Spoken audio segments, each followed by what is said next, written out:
Balamalli sound పెంచమని. BRS రాష్ట్ర కార్యవర్గ సభ్యులు, జిల్లా పార్టీ అధ్యక్షులు, గౌరవనీయులైన ప్రజాప్రతినిధులు, మాజీ ప్రజాప్రతినిధులు, లక్షలాదిగా తరలివచ్చిన ప్రియతమ కార్యకర్తలు, సైకిళ్ల మీద, ఎడ్ల బండ్ల మీద పాదయాత్ర పథికులుగా అనేక పద్ధతుల్లో అనేక ప్రాంతాల నుంచి ఈ సభకు విచ్చేసిన ప్రతి ఒక్కరికి పేరు పేరున వందనం, శుభాభివందనం. మీ అందరికీ కూడా తెలంగాణ రజతోత్సవ శుభాకాంక్షలు నేను తెలియజేస్తా ఉన్నాను.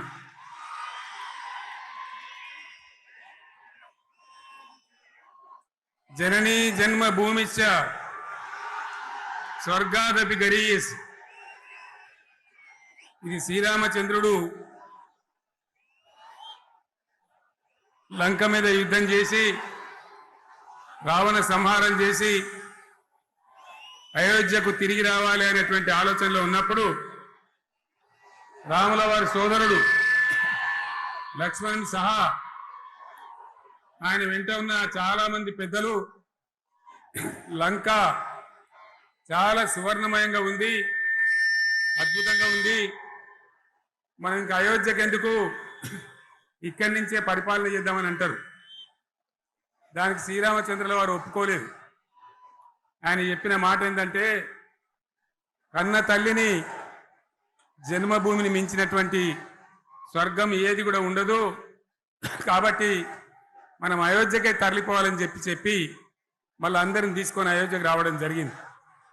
అదే స్ఫూర్తితోని చాలా గందరగోళ స్థితిలో ఉన్నటువంటి, దిక్కు తోతని స్థితిలో ఉన్నటువంటి, ఆత్మహత్యలకు ఆలవాలమైనటువంటి, వలసలకు నిలయమైనటువంటి ఒక ఘోరమైన ఆపదలో వలసవాదుల విషకవిగిలో చిక్కి నలిగిపోతున్న తెలంగాణ రాష్ట్రాన్ని ఎట్టి పరిస్థితుల్లో విముక్తి చేయాలని, స్వరాష్ట్రం సాధించాలని, జనని జన్మభూమిని మించిన వేరేది లేదని చెప్పి నేను ఒక్కడిగా బయలుదేరి ఆనాడు తెలంగాణ ఉద్యమానికి శ్రీకారం చుట్టడం జరిగింది. 25 ఏళ్ల క్రితం, దయచేసి మీరు గొడవ బంద్ చేయాలి ఏమనుకోవద్దు, సభలో చాలా మంది ఉన్నారు, లక్షల మంది ఉన్నారు, మీరు ఆపాలి ప్లీజ్. ఒకటే మాట బంద్ చేయాలి, గొడవ బంద్ చేయాలి ప్లీజ్, స్టాప్. సో ఆ విధంగా 25 ఏళ్ల నాడు ఎగిరినటువంటి జెండా ఈ గులాబీ జెండా. చాలా మంది బంద్ చేయాలి, ఏ బాబు బంద్ చేయాలి బాబు. ఆ రకంగా ఎగిరిన జెండాను ఎందరో అవమానపరిచింది, ఎన్నో మాటలు అన్నారు, ఎగతాళి చేసిండ్రు, అవహేళన చేసిండ్రు, మకలో పుట్టింది ఉబ్బలో పోతుందని చెప్పిండ్రు. కానీ ఈ జెండా మీ అందరి సహకారంతో, అనేక మంది త్యాగాలతోని, వందలాది మంది ప్రాణ బలిదానాలు కూడా చేయడంతో, అనేక ఉద్యమాలతోని యావత్తు తెలంగాణనే ఒక అద్భుతమైనటువంటి ఉద్యమమై ఎగిసిపడి ఒక సమయం ఎట్లా వచ్చింది, ఒక సమయంలో అంటే తెలంగాణ యావత్తు ఒక పక్కన నిల్చొని బరి గీసి బిడ్డ నా తెలంగాణ అక్కడ పెట్టు అని చెప్పి నిలబడ్డటువంటి సందర్భం మనందరం కూడా సృష్టించినాం. తద్వారా మన లక్ష్యం తెలంగాణ రాష్ట్రాన్ని సాధించుకున్నాం. ఆ తదనంతరం ప్రజలు దీవిస్తే 10 సంవత్సరాల పాటు అద్భుతమైనటువంటి దగదగలాడే తెలంగాణ తయారు చేసి అందరూ బిత్తరపోయే విధంగా, ఆశ్చర్యపడే విధంగా బ్రహ్మాండమైన తెలంగాణ నిర్మాణం చేసుకున్నాం. ఆ విధంగా 25 సంవత్సరాల సుదీర్ఘ చరిత్రను ఈరోజు ఈ వరంగల్ గడ్డ మీద మనం జరుపుకుంటా ఉన్నాం. రజతోత్సవ సందర్భంలో జరుపుకుంటా ఉన్నాం. చాలామంది చాలా రకాల ప్రయత్నాలు చేసినారు. ఇక్కడ కూడా ఇప్పుడు కూడా బ్రహ్మాండమైనటువంటి ప్రయత్నాలు చేస్తూ ఉన్నారు. నేను ఒక్కటే మాట చెప్తా ఉన్నా, ఈ గడ్డకు ప్రత్యేకత ఉంది. ఇది రాణి రుద్రమ్మ ఏలిన వీరగడ్డ, సమ్మక్క సారక్కల పోరుగడ్డ, బమ్మెర పోతన కవితా మాధుర్యం పండించినటువంటి జీవగడ్డ. ఈ వరంగల్ నేలకు నేను వందనం చేస్తా ఉన్నాను. మన అమరవీరులకు శిరస్సు వంచి నివాళులు అర్పిస్తా ఉన్నాను. 1969లో మూగబోయిన తెలంగాణ నినాదానికి తిరిగి జీవం పోసింది ఈ గులాబీ జెండా అని మీ అందరికీ నేను మనవి చేస్తా ఉన్నాను.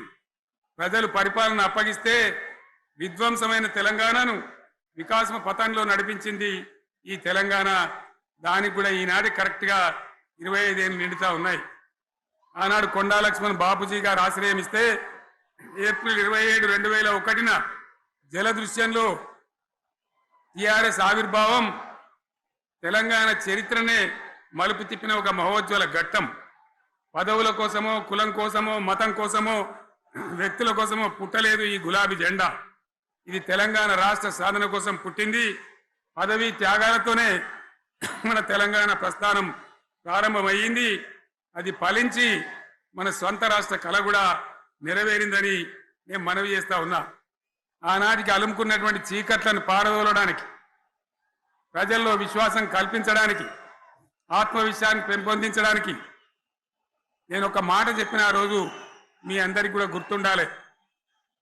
ఉద్యమం నుంచి వెనక్కి మరలితే, ఉద్యమ జెండాను దించితే నన్ను రాళ్లతో కొట్టి చంపండి అని చెప్పి నేను ఉద్యమాన్ని ప్రారంభించిన విషయం మీ అందరికీ కూడా తెలుసు.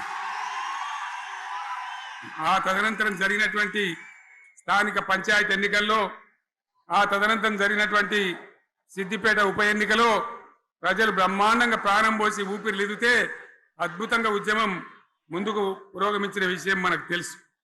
60 ఏళ్ల సమైక్య పాలనలో తెలంగాణది ఎంత గోస, ఎంత దుఃఖం, ఎంత వేదన, ఎంత హింస, ఎంత అణిచివేత చూసినామో మనందరికీ కూడా బాగా తెలుసు. గోదావరి కృష్ణనీళ్ళు దక్కకుండా తరలిపోతే తల్లి సనుబాలకు నోచని పిల్లల్లాగా తెలంగాణ బిడ్డలు రోధించారు. కరువుల కాటకాలకు గురయ్యారు. అర్ధరాత్రి కరెంట్లు పెట్టబోయి పాములు గుట్టి, తేలు గుట్టి చాలా భయంకరంగా అనాథల్లాగా చనిపోయినారు. ఆ రకంగా జరుగుతూ ఉంటే ఇక్కడ ఉన్నటువంటి ఆనాడు కాంగ్రెస్లో, టీడీపీలో ఉన్నటువంటి నాయకులు పదవుల కోసం పెదవులు మూసిండ్రు తప్ప ఏనాడు నోరు తీసి కొట్టాడలేదు. గులాబీ జెండా ఎగిరేదాకా కనీసం తెలంగాణ సోయిని కూడా ప్రదర్శించలేకపోయినారు. మీ అందరికి తెలుసు, తెలంగాణ కోసం అవసరమైన ప్రతి సందర్భంలో పదవులు త్యాగం చేసిన వాళ్ళు బీఆర్ఎస్ బిడ్డలు అని చెప్పి నేను గర్వంగా మనవి చేస్తా ఉన్నా. కానీ పదవుల కోసం తెలంగాణను ఆగం చేసిన వాళ్ళు ఆనాడు ఉన్నటువంటి కాంగ్రెస్ నాయకులు అని చెప్పి కూడా నేను మనవి చేస్తా ఉన్నా.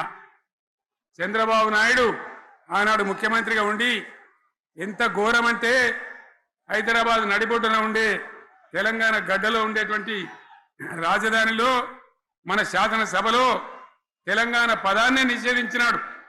తెలంగాణ అనవద్దని స్పీకర్ ద్వారా రూలింగ్ ఇప్పించినారు. ఇదే జిల్లాకు చెందినటువంటి ప్రణయ్ భాస్కర్ గారు ఆ రోజు ఎమ్మెల్యేగా శాసనసభలో తెలంగాణ అంటే అది నేరమైనట్టుగా పరిగణించి తెలంగాణ పదాన్నే నిషేధించేటువంటి ప్రయత్నం చేసినారు. మిత్రులారా, మీకు అందరికీ చరిత్ర తెలుసు.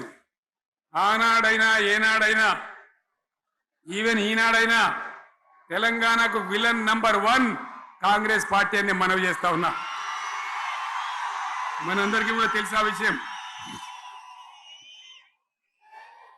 తెలంగాణ హైదరాబాద్ స్టేట్ పేరుతో ఉన్ననాడు ప్రజలు వద్దంటుంటే కూడా బలవంతంగా తెలంగాణను ఆంధ్రాతో కలిపిన వాళ్ళే. ఏందా బాబు, ఏందా పని లేదా? రెడ్డి ఎవరైనా వెళ్ళాడు పోండి, మీరు మీకేం పని లేదా? ఈ 10 మంది కాదు కదా, సభ అంతా ఉంది కదా, ఉండండి, కామ్గా ఉండండి, డిస్టర్బ్ చేయదు మీరు. అట్లా బలవంతంగా ఆనాడు ఆంధ్రలో విలీనం చేసింది కాంగ్రెస్ పార్టీ, జవహర్లాల్ నెహ్రూ. 69లో ఉద్యమం వస్తే 400 మంది తెలంగాణ బిడ్డలను పిట్టల్లాగా కాల్చి చంపింది ఇందిరాగాంధీ ప్రభుత్వం, ఆనాడు ఉన్నటువంటి కాంగ్రెస్ పరిపాలన. మళ్ళీ 2001 నుంచి మనం విజృంభిస్తే నంగనాచిలాగా ఇదే కాంగ్రెస్ వచ్చి మన బలాన్ని మన ఊపును చూసి పొత్తు పెట్టుకొని తెలంగాణ ఇస్తామని నమ్మబలికి మనతో పొత్తు పెట్టుకున్నది కూడా మీరు చూసినారు. మళ్ళా ఎగ్గొట్టే ప్రయత్నం చేసినారు. 14 ఏళ్ళు ఏడిపించినారు. అది మీ అందరికి తెలుసు. వాళ్ళు ఎట్టెట్లా చేస్తూ ఉంటే వాళ్ళ మోసాన్ని కప్పేయడానికి నేను ఇదే జయశంకర్ పార్లమెంట్లో ప్రతిపక్షాలని కాంగ్రెస్ గొంతు పట్టుకుంటే అప్పుడు దిగివచ్చి తెలంగాణ కోసం ప్రకటన చేసిన విషయం మీకు తెలుసు. మళ్ళీ ప్రకటన వెనక్కి తీసుకొని మళ్ళా వెనకకు పోయినారు. ఆ తర్వాత సకల జనుల సమ్మె కావచ్చు, సాగర హారాలు కావచ్చు, వంట వార్పులు కావచ్చు, అనేక రూపాలలో విజృంభించి మళ్ళీ భయంకరమైన పోరాటం చేసినాం. మళ్ళీ 3 ఏళ్ల తర్వాత వాళ్లకు రాజకీయ అవసరం ఏర్పడి ఆనాడు వచ్చి మళ్ళీ తెలంగాణ ఇస్తామని ప్రకటించి వాళ్ళకి ఇష్టం లేకపోయినా తెలంగాణ సృష్టించినటువంటి ఆ సుడిగాడుపులుగా తట్టుకోలేమని భయపడి తెలంగాణ ఇచ్చిన విషయం కూడా మీకు తెలుసు. తదనంతరం ప్రజలు మనకు అధికారం ఇచ్చినారు. దాన్ని మనం ఏదో అధికారం అనుభవించడానికి తీసుకోలే, బాధ్యతగా తీసుకున్నాం. ఎంత బ్రహ్మాండంగా పనిచేసినాం. రాష్ట్రాన్ని మన చేతిలో పెడితే ఎక్కడున్న తెలంగాణను ఎక్కడ తీసుకొని పోయినాం. అనేక రంగాలలో please please please please please ఒకటే మాట, ఏ బాబు ఇక్కడ నేను మాట్లాడుతున్నా, అక్కడ మీరు మాట్లాడుతున్నా, మీకు ఏమైనా అర్థం ఉన్నదా? ఏ అర్థం కావాలి ప్రజలకు? ఏం పని లేదావా? ఇదేం పద్ధతి? మీరు పార్టీ కార్యకర్తలేనా? సైలెన్స్ ఉండండి. అంతమంది అన్ని లక్షల మందిలో మీరు 10 మంది ఏందా ఇక్కడ? 10 నిమిషాలు సైలెంట్ ఉండలేరా? చివరిలో బాగా చెప్తాం, స్లోగా అద్భుతంగా దుంకుదాం, స్టేజ్ ఎత్తు దుంకుదాం. మీరు బాధ్యత చూడాల్సింది ఏంటంటే మీరు అరవడం బంద్ చేయండి.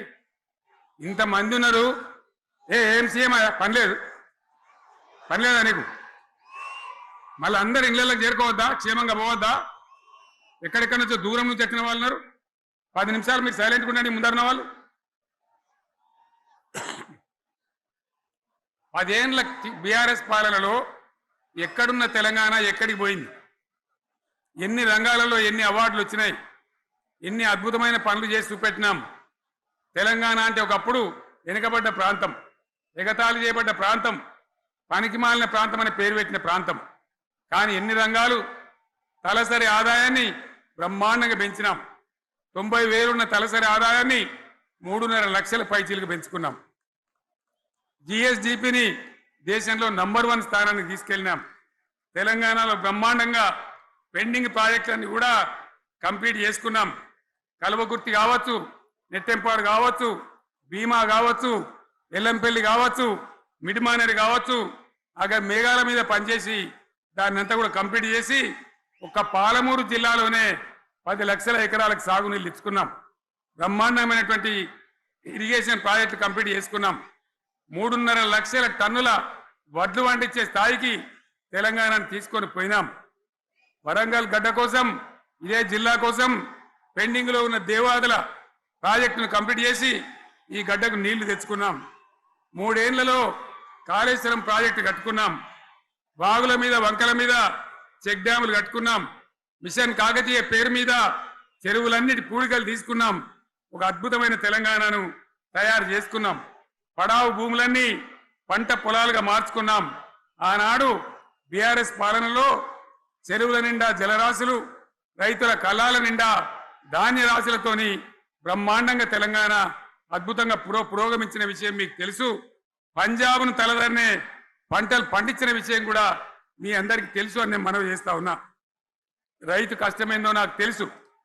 నేను స్వయంగా రైతును కాబట్టి రైతాంగాన్ని కడుపులో పెట్టి చూసుకున్నాం. మీ అందరికి ఒక మాట చెప్తా ఉన్నా, ఈ దేశంలో షేర్షా సూరి అని ఒక రాజు ఉండే. ఆయన కాలంలోనే రెవెన్యూ సంస్కరణలు తెచ్చినారు.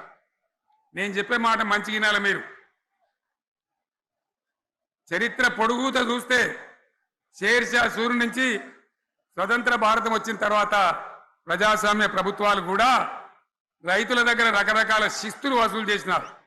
రైతుల దగ్గర డబ్బులు వసూలు చేసినారు, తహసీల్ రకాలు వసూలు చేసినారు, నీటి తీరువాలు వసూలు చేసినారు. కానీ రైతును చూడాలని వాడు అందుకోలే. భారతదేశంలోనే ఎక్కడ కూడా లేని స్కీమ్. నన్ను వాళ్ళు అడగలే, ఎలక్షన్లలో చెప్పలే.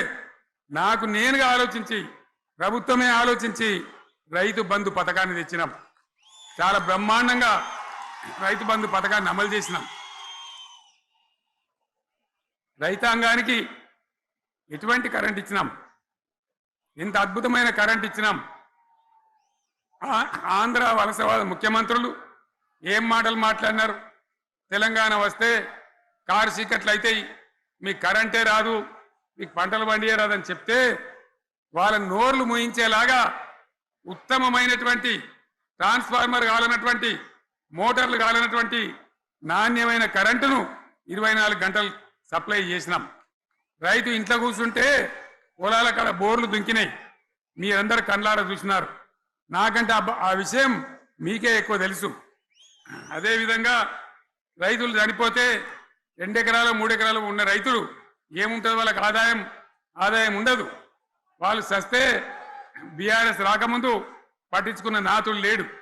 అదే బీఆర్ఎస్ వచ్చిన తర్వాత రైతు బీమా ఇచ్చి వాళ్ళు చనిపోయినాక 8 రోజుల్లోనే వాళ్లకు రైతు బీమా అందే విధంగా ఆనాడు చర్యలు తీసుకున్నాం.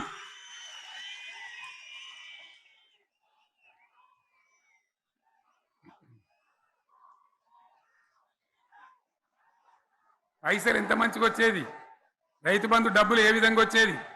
శినుకులు పడుతుంటే చకా వచ్చి బ్యాంకులలో డబ్బులు పడి రైతుల సెల్ ఫోన్లు మోగుతుండే.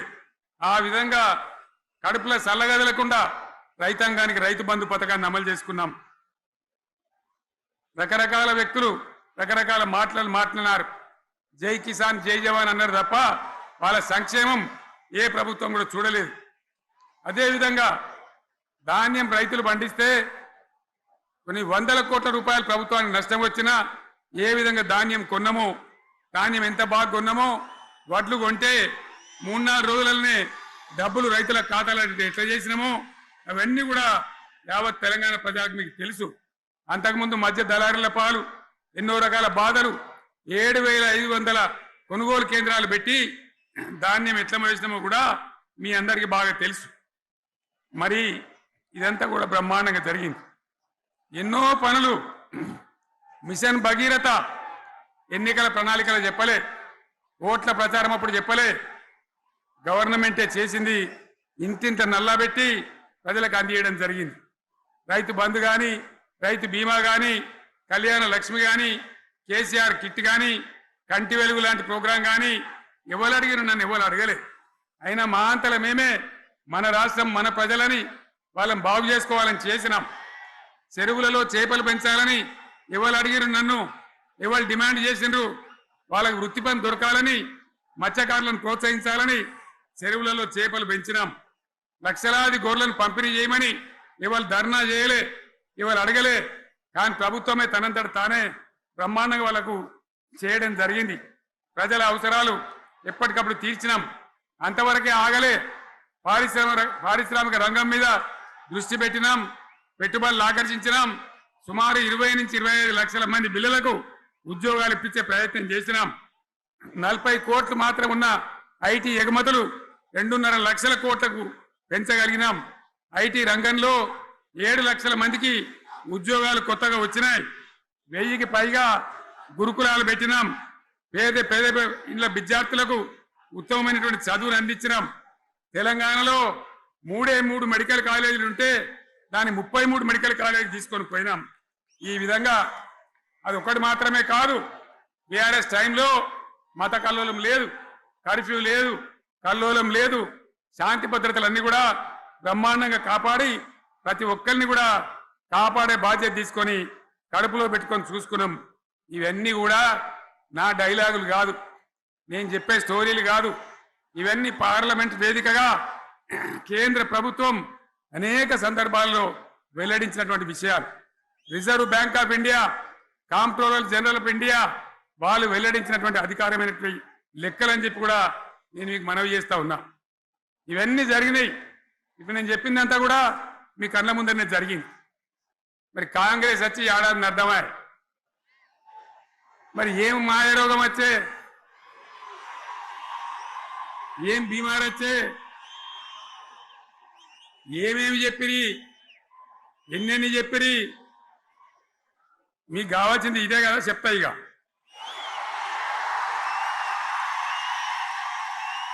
వాళ్ళ కథ చెప్పే ముందు మన కథ కూడా చెప్పాలి కదా ఏమేం మాటలు మాట్లాడినరు అరే మళ్ళీ సీఎం పెట్టిరా భయ్ యాడికెళ్ళి మోపోయినరా మీరు బుద్ధి లేదా ఆగు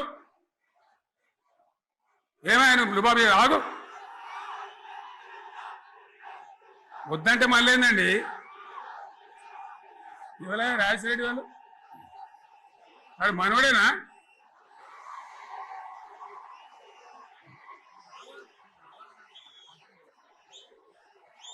ఎన్నెన్ని మాటలు చెప్పిరి వరుస బట్టి గోల్మాల్ దింపుట్ల కాంగ్రెస్ ను మించిన వాళ్ళు లేడు అబద్ధాలు చెప్పుట్ల కాంగ్రెస్ ను మించిన వాళ్ళు లేడు ఎన్ని చెప్పిరి ఇక్కడ ఉన్నోళ్ళు జాలరని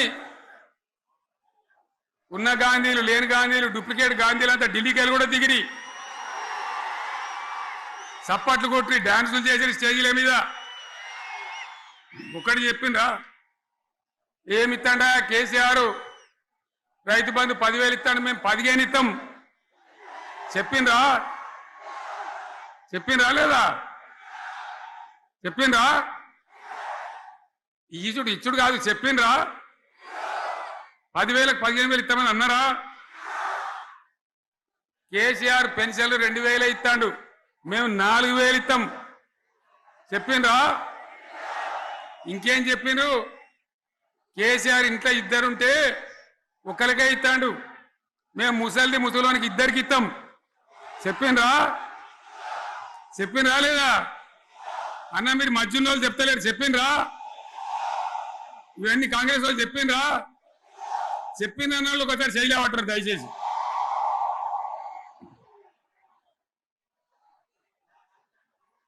దివ్యాంగులకు కేసీఆర్ 4,000 ఇస్తాడు పెన్షను మేము 6,000 ఇస్తామండి అన్నారా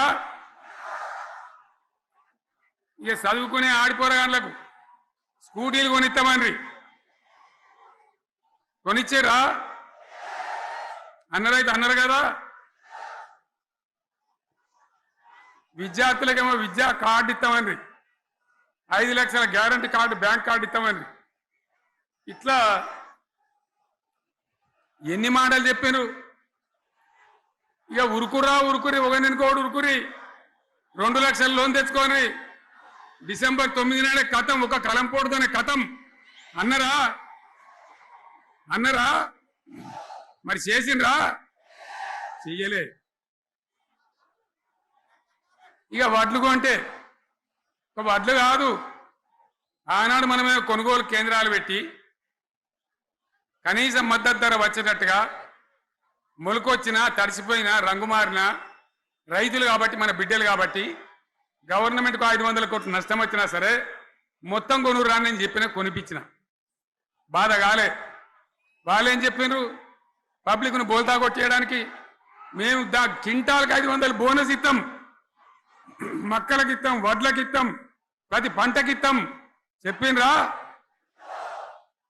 ఇటువంటివి చెప్పుడే కాదు వీటితోని ఇంకొక 420 హామీలు చెప్పిండ్రు వాళ్ళ నోటికి మొక్కాలే కళ్యాణ లక్ష్మి కేసీఆర్ ₹1,00,000 ఇస్తాడు మేము వస్తే తులం బంగారం కూడా కల్పిస్తామండి అన్నరా ఏమన్నా నత్తందా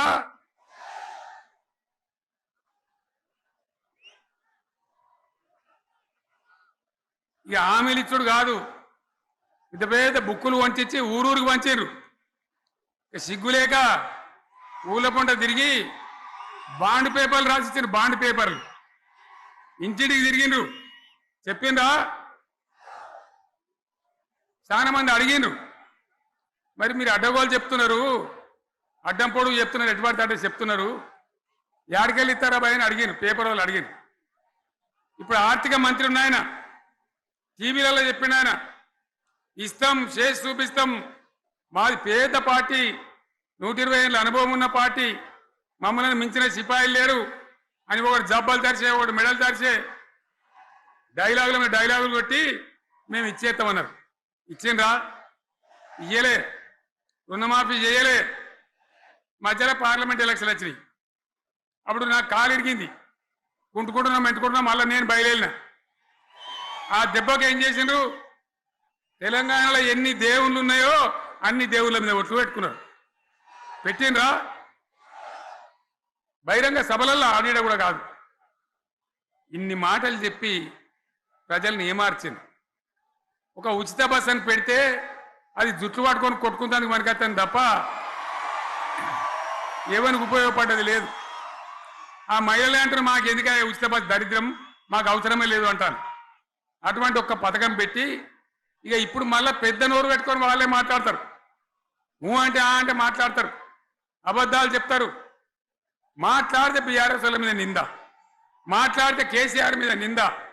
ఇది ఒక అలవాటు చేసుకొని ఎవరికి నోరుంటే వాంతే లెక్క అనే పద్ధతిలో అడ్డమైన మాటలు మాట్లాడుతూ చాలా ఘోరంగా మోసం చేస్తూ ఉన్నారు. ఎట్లున్నదంటే కాంగ్రెస్ వాళ్ళు చెప్పింది చాలా సిపాయిలం, మా అంత సిపాయి లేడండి. లేదంటే జనం నమ్మితిమి, ఆశపడ్డాం కదా, నమ్మి బోల్తా పడ్డాం కదా, గల్లంత అయినాం కదా. ఒక ఊళ్ళే మొలక నాట్లేసే టైం వస్తే అలుకుడు చేస్తాను, బట్టలు అలుకుతాను. మొలకకు అలుకుడు చేస్తాం కదా, తుకాలు పోయేమా. పెద్ద మొగోడని ఒకరిని పిలిచిరట. మొగోడని మొలకలుస్తానికి పిలిస్తే ఎలక పిల్లని చూసి ఎల్లెంకర పడ్డాడు. ఇక మా అంత సిపాయిలు లేరు, మేము తెచ్చే ఇస్తాం, 6 సందమామలు పెడతాం, 7 సూర్యులు పెడతాం అని నమ్మబలికి ప్రజలను దగా చేసి మంచిగున్న తెలంగాణ నాగం పట్టించి ఓట్లు వేయించుకొని ప్రజలను మోసం చేసిండ్రు, దగా చేసిండ్రు. ఈ మాట నిజం, మీ అందరికి తెలుసు. ఇవాళ ఏం మాట్లాడతారు? మమ్మల్ని ఎవరు నమ్ముతలేడు, మాకు అప్పు ఉడతలేదు, యాడికెళ్ళి తెచ్చియాలి అని ఇప్పుడు మాట్లాడుతున్నాం. అప్పుడేమో మాకు అపారమైన అనుభవం ఉంది, మేము చేస్తామన్నారు. ఒక్క మాట చెప్తున్నా మిత్రులారా, ఇక్కడ నోళ్ళం మనమే కాదు, నా ప్రసంగం టీవీలలో వినేటువంటి కోటాను కోట్ల మందికి కూడా నేను మనవి చేస్తా ఉన్నా. ఇంత మోసం ఉంటుందా? ఇంత దగా ఉంటుందా? ఓట్లయితే రాని అవతల పడదామని ముచ్చట్నా? ఎంతవరకు ఇది కరెక్టు? తెలంగాణ ఎంత మంచిగా పోయేది, ఇప్పుడు బొందలు పడగొట్టినరా? ఎంత ఘోరమైనటువంటి ఫలితం మనం చూస్తున్నాం. ఇవాళ ఏం జరుగుతూ ఉంది? మళ్ళీ అన్ని మోపైనాయి. ఇక దుకాణం పెడతామన్నారు, లొల్లు పెట్టిండ్రు, ఒబ్బ పెట్టిండ్రు. ఇక ఓట్లయినాక ఎత్తాడు, తవ్వడు, మోయాడు. బాయి పడతాం జోరుగా చెప్తే 6 నెలల ఏమయ్యారంటే ఇక ఆయనతో రేపు అవుతుంది, ఎల్లుండి అవుతుంది, సంక్రాంతికి అవుతుంది, దీపావళికి అవుతుంది, మార్చి 31కి అవుతుంది. మార్చి 31 లేదు, మన్ను లేదు, ఏది కూడా చేసింది లేదు. మొత్తం ఆర్థిక పరిస్థితిని దెబ్బతీసింది. తెలివి తక్కువ పనితోని, అవివేకం వల్ల, అజ్ఞానం వల్ల పరిపాలన చేయరాక సర్వనాశనం చేసింది. రాష్ట్ర ఆర్థిక పరిస్థితి ఎంత మంచిగా ఉండే, ఎంత బాగా పోతా ఉండే. మేము కష్టపడి కడుపు కట్టుకొని నోరు కట్టుకొని సంవత్సరానికి 10 నుంచి 15 వేల కోట్ల ఆదాయం పెంచినాం. అనేక రివ్యూ మీటింగులు చేసినాం. ఎంత బాగా తీసుకొని పోయినాం, తెలంగాణను ఎట్లా తయారు చేసినాం, ఆ విధంగా తీసుకొని పోయినాం. ఇవాళ ఒక్క మాట మీరు అందరూ ఆలోచన చేయాలి. ఇక్కడ ఉన్న వాళ్ళు కానీ నా మనసు బాధ అవుతుంది, నా మనసు కాలుతుంది, ఇబ్బంది అవుతుంది. నా కళ్ళ ముందటనే తెలంగాణ ఇట్లా కావడం నాకు దుఃఖం కలిగిస్తూ ఉంది. నేను ఆవేదనతో చెప్తున్నా ఈ మాట. ఒక్క మాట మీరు అందరూ ఆలోచన చేయండి. తెలంగాణలో భూముల ధరలు ఎట్లుండే? కేసీఆర్ ముఖ్యమంత్రి ఉన్నప్పుడు, బీఆర్ఎస్ రాజ్యం చేసినప్పుడు భూముల ధరలు ఎట్లుండే? ఆనాడు కొనేటోళ్ళు ఎక్కువ ఉండిరి, అమ్మేటోళ్ళు తక్కువ ఉండిరి. ఇవాళ ఆపతికి అమ్ముకుందామంటే భూములు కొనేటోడున్నాడా? అడుగుతున్నా భూముల ధరలు ఎక్కడికి పోయినాయి? ఎవరికన్నా 5 ఎకరాలు డాంబర్ రోడ్ పక్కకుంటే నేను 5 కోట్ల మనిషిని, నేను కోటీశ్వరుని అనే ధైర్యంలో రైతులు ఉండరు. ఇవాళ అడిగేటోడు ఉన్నాడా? ఉన్నదా? ఒక్కటే ఏడాదిలో గింత గల్లంత అవుతుందా? కేసీఆర్ పక్కకు పోగానే ఇంత ఆగమవుతుందా? ఇంకో మాట నేను అడుగుతా ఉన్నా, కరెంటును 35 ఏళ్ళు బాధపడ్డం, నా బావి కాడ కూడా మోటార్లు కాలినాయి. బీఆర్ఎస్ వచ్చినాక నేను ముఖ్యమంత్రి అయినాక ఒక్కటే ఏడాది బావుల దాన్ని చక్కగా చేసి 24 గంటల కరెంట్ ఇయ్యలే, నడవలే. రెప్పపాటు కూడా కరెంటు పోకుండా 24 గంటల కరెంటు తేలేదా? మరి మా అంత సిపాయి లేరంటే కేసీఆర్ మంచిగా ఇచ్చిన కరెంటు మీకెందుకు ఇయ్యే శాతం అయితే లేదు అని చెప్పి నేను అడుగుతా ఉన్నా. తెలంగాణ ప్రజల పక్షాన్ని అడుగుతా ఉన్నా, ఎందుకు ఇలా ప్రజల గోస ఉంచుకుంటా ఉన్నారు? మళ్ళా మోటార్లు కాలుతున్నాయి, ట్రాన్స్ఫార్మర్లు కాలుతున్నాయి, లంచాలు పెరుగుతున్నాయి, అది శాతం అయితే లేదా? మళ్ళీ ఇలా తెలంగాణ పోవన్నా మోటార్ పెట్టడానికి? ఏం దౌర్భాగ్యం ఇది! ఎటువంటి శని నెత్తి మీద పెట్టుకున్నాం మనం. మీరందరూ ఆలోచన చేయాలి. భూముల ధరలు పోయినాయి, కరెంట్ ఎక్కడ ఎవడెత్తుకపోయా? మిషన్ భగీరథ అసెంబ్లీలో నిలబడి ఛాలెంజ్ చేసిన నేను, 5 ఏళ్ల లోపల ప్రతి ఇంట్లో నల్లా పెట్టి నీళ్ళు ఇవ్వకపోతే మళ్ళా ఎలక్షన్ల పార్టీ మేము నిలవడం, ఓట్లు అడగము అని చెప్పిన నేను. ఎవరు చెప్పాలి? దమ్మున్నోడే చెప్పాలి. చేసి చూపించినాం, నడిపించినాం, ప్రతి ఇంట్లో నల్లా పెట్టినాం. కృష్ణా గోదావరి నీళ్లు తెచ్చి ప్రతి ఇంటి ముందర దుంకిచ్చినాం. అది మీరందరూ దానికి సాక్ష్యం. ఇలాగా మంచినీళ్ళు కట్నే ఇల్లు పెట్టినపోయి ఉన్న పథకం కేసీఆర్ ఆయమల్ని అయిపోయింది. ఇక మంచినీళ్ళు కూడా ఇయ్యే శాతం అయితే లేదా? మేము ఇంత సిపాయిలం అంత సిపాయిలం అని ఎగిరెగిరి దుంకితే మాట్లాడితే మంచినీళ్ళు ఇచ్చే కూడా శాతం అయితే లేదా? మంచినీళ్ళు పోతాయి, కరెంటు పోతుంది, వడ్లు కొనే దిక్కు లేదు. వడ్లు కొంటాను రా, కళ్ళాల కాడ 15 రోజులు వడ్లు కొనే దిక్కు లేదు, అడిగే దిక్కు లేదు. సర్కారు కొనకపోతే దిక్కుమాలని దేవుడా అని ప్రైవేట్ మిల్లర్లకు అమ్ముకుంటున్నాం.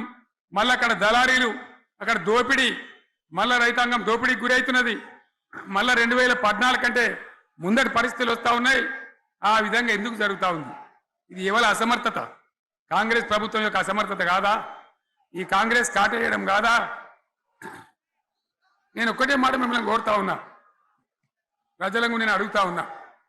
పేదలు గుడిసెలు వేసుకుంటారు, ప్రభుత్వ జాగాలలో పాపం తెలిసి తెలియక కొన్ని వేసుకుంటారు. బీఆర్ఎస్ గవర్నమెంట్లో హైదరాబాద్తో సహా, వరంగల్తో సహా అనేక పట్టణాలలో, అనేక ప్రాంతాలలో రాష్ట్ర వ్యాప్తంగా లక్షలాది మందికి మేము పట్టాలు ఇచ్చినాం. బుల్డోజర్లు పెట్టి, జేసీబీలు పెట్టి మేము చెరువులలో పూడికెళ్ళి తీస్తే వీళ్ళేమో హైడ్రా అని మన బొందా అని పెట్టి పేదల ఇండ్లు కూడా కొడతా ఉన్నారు. ఆనాడు చెరువు పూడికెళ్ళి తీసిన బుల్డోజర్లు ఇలా పేదల ఇండ్లు కూడా కొడతా ఉన్నాయి. ఇవన్నీ మనం చూస్తూ ఉన్నాం. చూసి మౌనంగా ఉందామా, కొట్లాడదామా, ఏం చేద్దాం అనేది మనం ఆలోచించే సమయం వచ్చింది. దేశాన్ని నంబర్ 1 స్థాయిలో నిలబెడితే ఇవాళ 14వ స్థాయికి 15వ స్థాయికి తీసుకొని పోయినారు. నా కళ్ళ ముందన్న గిట్ల జరుగుతుంది, ఇంత మాయల్యమే అవుతుంది, ఇంత మోసం చేస్తారని నేను కూడా అనుకోలే. ఇలా చాలా బాధ కలుగుతూ ఉంది, చాలా దుఃఖం కలుగుతూ ఉంది. ఇంకా ముందరికి పోవాల్సిన తెలంగాణ ఇలా వెనుకకి అయిపోతున్నా ఉన్నది. మళ్ళా ఎవరు దీనికి కారణం? ఈ దుర్మార్గులు కాదా? నిలబెట్టి ఖచ్చితంగా అడగాల్సిన అవసరం ప్రజలకు లేదా? అడగాలి. ఎందుకోసం? టైం ఇవ్వాలని మేము కూడా టైం ఇచ్చినాం. ఏమంటారు? మీకేసినట్టు మాకేసిన ఓట్లు, మాకు ఏడాదైనా టైం ఇయ్యరా? ఏడాది అర్థమైన టైం ఇయ్యరా?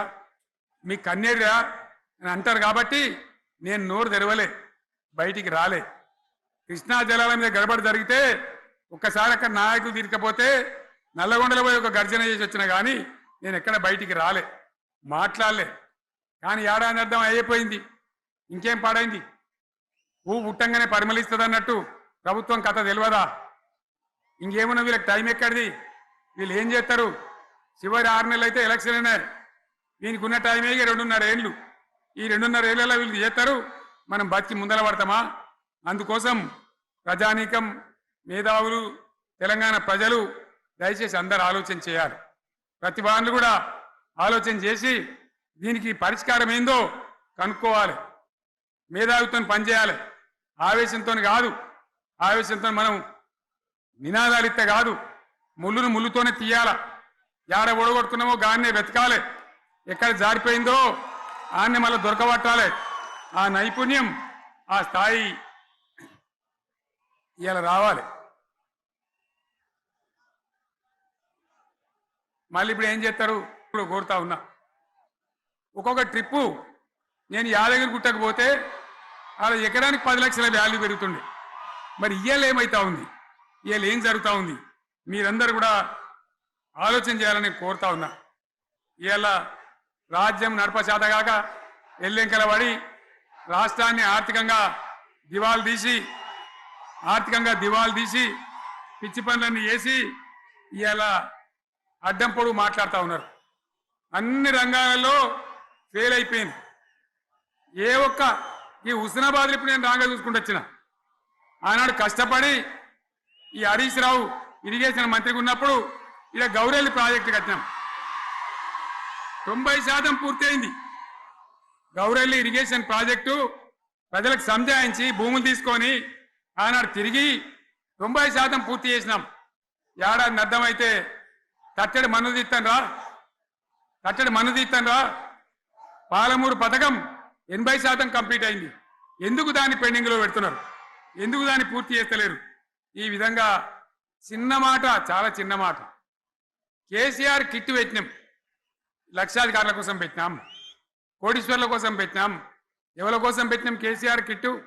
పేద ప్రజల కోసం, గ్రామీణ ప్రాంతాల్లో ఉండేటువంటి పేద ప్రజల కోసం పెట్టినాం. ఆడపిల్లంకంటే 13,000 ఇచ్చినాం, మగపిల్లగానికైతే 12,000 రూపాయలు ఇచ్చినాం. ఆ వాహనాలు పెట్టి, అమ్మఒడి వాహనాలు పెట్టి వాళ్ళని తీసుకెళ్లి ప్రసవాలు చేయించి వాళ్ళకి మందులు ఇచ్చి ఫ్రీగా ఉచితంగా చేసి బ్రహ్మాండంగా ప్రసవం చేయించి మళ్ళీ ఇంటికాడ తెచ్చి దించినాం.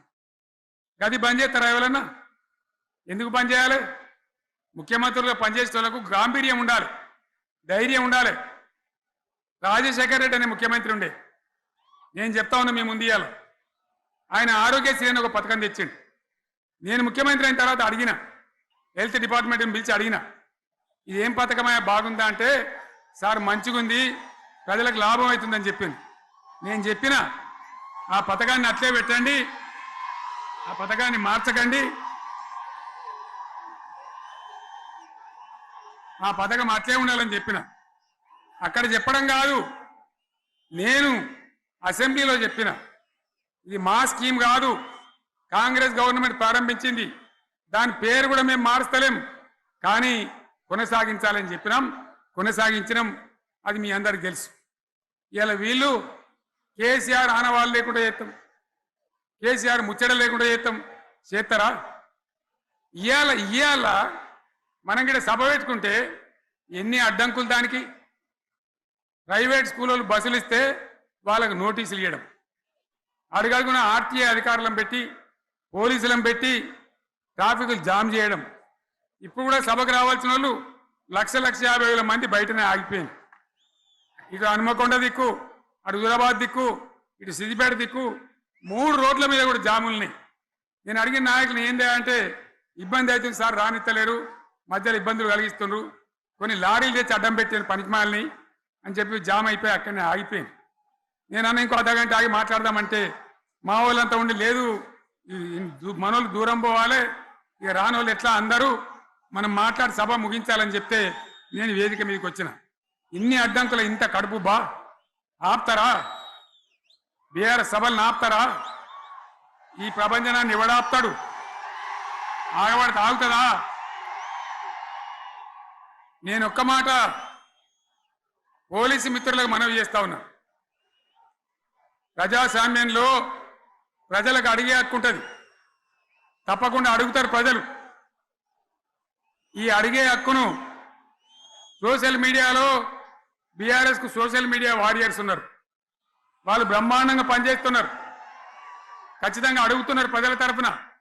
ఇంత అన్యాయం జరుగుతుంటే చూడలేక సోషల్ మీడియాలో పనిచేసే తెలంగాణ బిడ్డలు ఇది ఏమన్యాయమే ఎట్లా అని చెప్పి ప్రభుత్వాన్ని ప్రశ్నిస్తూ ఉన్నారు, ప్రజలకు మద్దతుగా నిలబడతా ఉన్నారు. వాళ్ళ మీద కేసులు, వాళ్ళని పట్టుకపోవడు. పోలీస్ సోదరులను నేను అడుగుతా ఉన్నా, మీరెందుకు దునుకులాడుతుండ్రే? మీకేమక్కడ వచ్చింది? మీకొక్కటి చెప్తున్నా నేను, గ్యారంటీగా పోలీసు మిత్రులారా, ఇవాళ పోయి రాత్రి మీ డైరీలలో రాసుకోండి, 100% ఇలా తెలంగాణ చెలరేగిన పరిస్థితికి మళ్ళా వచ్చేది బీఆర్ఎస్ గవర్నమెంటే. అది ఎవరు కూడా ఆపలేరు. అది ఎవరి తరం కాదు, ఎవరి వశం కాదు. మీకు తెలియదా? మీరు పోలీసు ఉద్యోగాలు చేస్తున్నారు, మీరు చదువుకోలేదా? మీకు కూడా విజ్ఞానం ఉంది కదా? వీళ్ళు దొంగ వాగ్దానాలు చేయలేదా? ప్రజలను మోసం చేయలేదా? ప్రజాస్వామ్యంలో ప్రజలకు అడిగే హక్కు లేదా? మీరెందుకు కేసులు పెడుతున్నారు? నాకు అర్థం కాదు. మీరెందుకు దునుకులాడుతున్నారు? మీరెందుకు బలైతారు? రేపు మీకు రాజకీయాలు ఎందుకు? మీ డ్యూటీ మీరు చేయండి. మేము బీఆర్ఎస్ ఎప్పుడు శాసనాన్ని ఉల్లంఘించం, చట్టాలను ఉల్లంఘించం. అయినా నేను ఒక్క మాట మళ్ళా చెప్తా ఉన్నా, మీకు ఆల్రెడీ చెప్తా ఉన్నారు పార్టీ నుంచి, ఎక్కడ ఎవరిని మీ మీద అన్యాయం కేసులు పెట్టినా మన టీఆర్ఎస్ లీగల్ సెల్ వీరులు ఉన్నారు, మీరు భయపడే అవసరం లేదు. న్యాయస్థానాలని అక్కడ పోరాటం చేద్దాం. మీకు అండగా కేసీఆర్ ఉంటాడు, బీఆర్ఎస్ ఉంటుంది, అందరం ఉంటాం. ఇక ఈడికెళ్ళి నేను కూడా ఊకోను, నేను బయలుదేరతా. యాందాకైనా మంచిదే. ఎవరెవరి సంగతి ఏందో, ఎవరైనా లెక్కేందో అన్ని కూడా లెక్కలు తీద్దామని మనవి చేస్తా ఉన్నా. ఈ రకంగా మనం ముందుకు పోవాలి. ఒక్క మాటలను ఉన్నదా? ఇయ్యాల ఈ ప్రభుత్వం, ఈ కాంగ్రెస్ నయవంచక ప్రభుత్వం సంక్షేమంలో ఫెయిల్, మంచినీళ్ళలో ఫెయిల్, పొలాలకు నీళ్ళు ఇవ్వడంలో, సాగు నీళ్లలో ఫెయిల్, కరెంటు సరఫరాలో ఫెయిల్, రైతు బంధులో ఫెయిల్, విత్తనాలు ఎరువులు సరఫరాలో ఫెయిలేనా?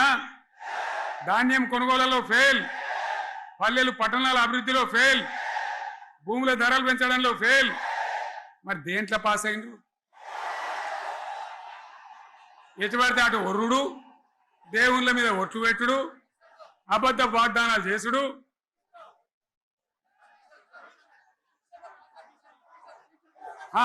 కమిషన్ అట 20-30% కమిషన్లు తీసుకున్నాడు, సంచులు నింపుడు, సంచులు మోసుడు. అంతేనా? కరెక్టేనా ఈ మాట? అన్నా కరెక్టేనా? నేను చెప్పి అన్ని ఫెయిల్ అయిందా ఈ ప్రభుత్వం? నిజమైతే ఒకసారి చేతులు లేవటరు, దయచేసి స్టేజ్ మీద లేవటరా. ఫెయిలేనా? ఈ మాట 20%-30% కమిషన్లని నేను అంటలేను. ఎవరన్నారు? స్వయంగా ఆర్థిక మంత్రి ఛాంబర్కు పోయి 200 మంది కాంట్రాక్టర్లు వాళ్ళు లొల్లిపెట్టి మమ్మల్ని 20-30% కమిషన్ అడుగుతుండ్రు, ఇది ఏమన్యాయం అని చెప్పి సెక్రటేరియట్లో చెప్పిన మాట నేను చెప్తా ఉన్నా. ఈ విధంగా మాజీ సర్పంచులు పాపం వాళ్ళు పనిచేసిన మా బిల్లులు ఇవ్వమనంటే వాళ్ళ గోస ఉంచుకుంటా ఉన్నారు. వాళ్ళేం పాపం చేసిండ్రు? ఈ విధంగా ఘోరం. ఇంకా ఈ అందానికి ఏం మాట్లాడతారు? కేసీఆర్ నువ్వు రా అసెంబ్లీకి, నీ కాయగూరు కూడా ముచ్చట్లు తింటానికా? పిల్లలు అడిగితేనే మీరు జవాబు చెప్తలేరు. ఉన్నట్టు నిలబెడితే ఆ ఆర్థిక మంత్రి అసెంబ్లీలో లేచి 20% కమిషన్ తీసుకోవడానికి కేటీఆర్ మాట్లాడితే ఆయన లేచి భుజాలు తడుముకుంటాడు. నీకెందుకయ్యా బాధ? నువ్వు తీసుకుంటేనే నీకు బాధ ఉండాలి కదా. లేచి పేదలు ఒలి పెడతా ఉన్నాడు ఆయన అసెంబ్లీలో. ఈ విధంగా చాలా గందరగోళంగా, అవివేకంతో, అజ్ఞానంతో చాలా ఘోరం చేసి అడ్డమైన మాటలని చెప్పింది. దాంతో మనం కూడా గోల్మాలైపోయినాం. తీర్థం పోదాం తిమ్మక్క అంటే వాడు గుల్లే, మనం సల్లే. ఆ గతికి తెచ్చింది ఇలా ప్రజల గతి.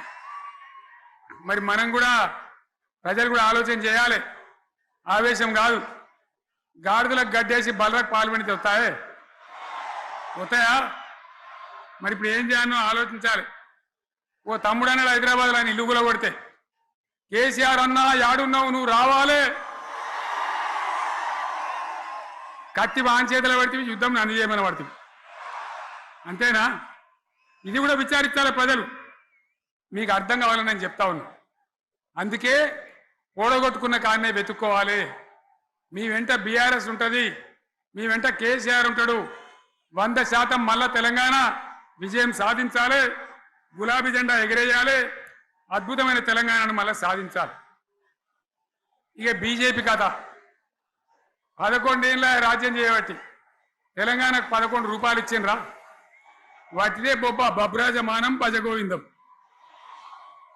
శుష్క ప్రియాలు శూన్యాస్తాలు తప్ప ఏమి ఇయ్యలే. 157 కాలేజీలు పెడితే మెడికల్ కాలేజీలు ఒక్కటన్నా తెలంగాణకు ఇచ్చిండ్రా? ఒక ప్రాజెక్ట్ కన్నా జాతీయ హోదా ఇచ్చిండ్రా? ఇక కాంగ్రెస్ వాడు ఇట్లా అంటే బీజేపీ వాడు అట్లా, ఏది లేదు.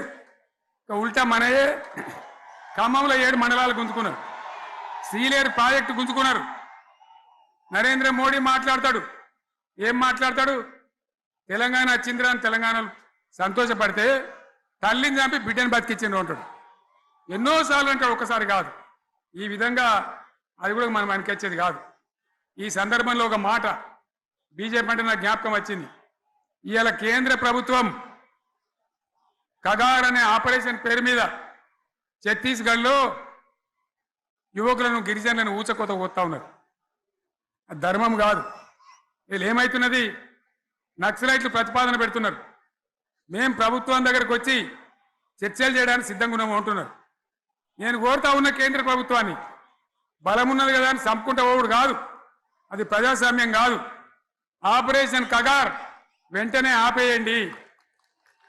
వాళ్ళని పిలిచి, ఆ నక్సలైట్లను పిలిచి డెమోక్రటిక్ స్పేస్ ఇచ్చి చర్చలు జరపండి. వాళ్ళు ఏం మాట్లాడతారో చూడండి.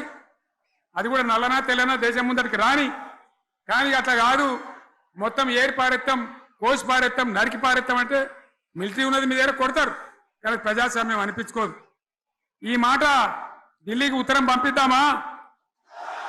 పంపిద్దామా? మీరందరూ సపోర్ట్లు కొడితే తీర్మానంగా భావించి దాన్ని కేంద్రానికి పంపిద్దాం.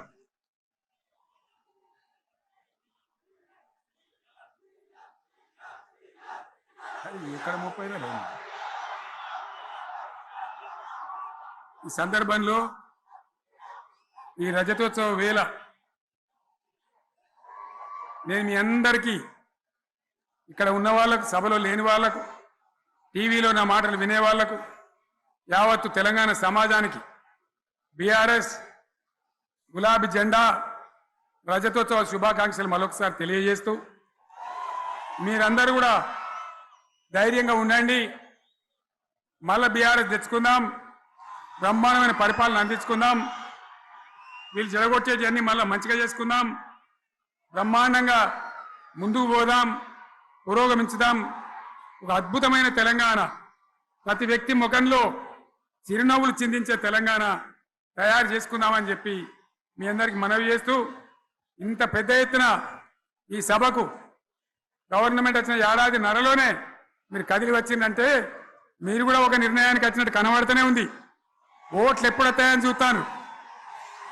నేను ఇంకో మాట చెప్పాలి, ముఖ్యమైన మాట ఏంటంటే, వీళ్ళు అక్కడిక్కడ ఎందుకైనా మీరు లేచొచ్చిండ్రు ఫోటోల కోసమా?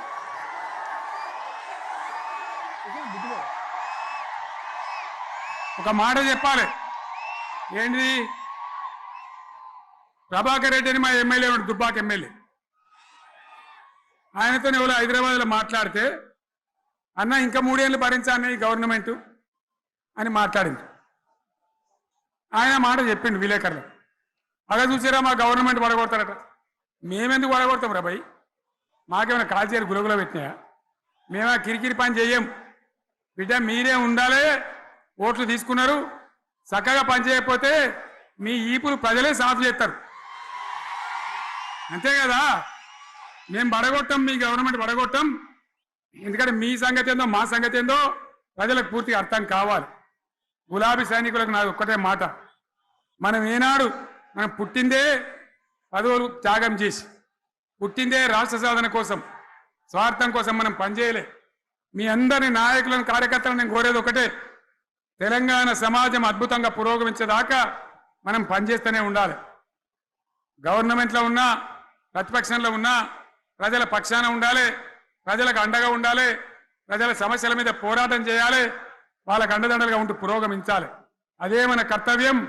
అందులోనే మనకు అన్ని పదవులు వస్తాయి. అది పెద్ద ఇష్యూ కాదు. ఎన్ని వేల మంది మనోళ్ళు ఎంత బ్రహ్మాండంగా ముందుకొచ్చారు. కాబట్టి మీరందరూ కూడా ఆ విధంగా రావాలి.